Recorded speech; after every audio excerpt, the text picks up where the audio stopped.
'Di ba masarap daw yung mga tansya-tansya? Oh, 'di ba?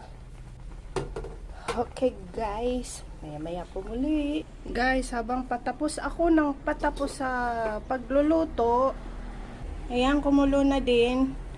Tapos sa labas naman po ay yan na si ulan. O yan. Kumikindat-kindat ang langit. Ayan. Ayan po ang tamangan ko dito pag ako ay binuboring. Di po ba?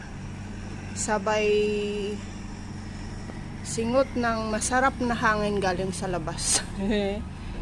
Ayan. Yan po ang tamangan ng inyong lola dito. Ayan po, hindi na po kinatiyan mga yan dahil tumutubo kaagad kasi palaging umuulan. Ngayon nakat ko na po yung mga pechay.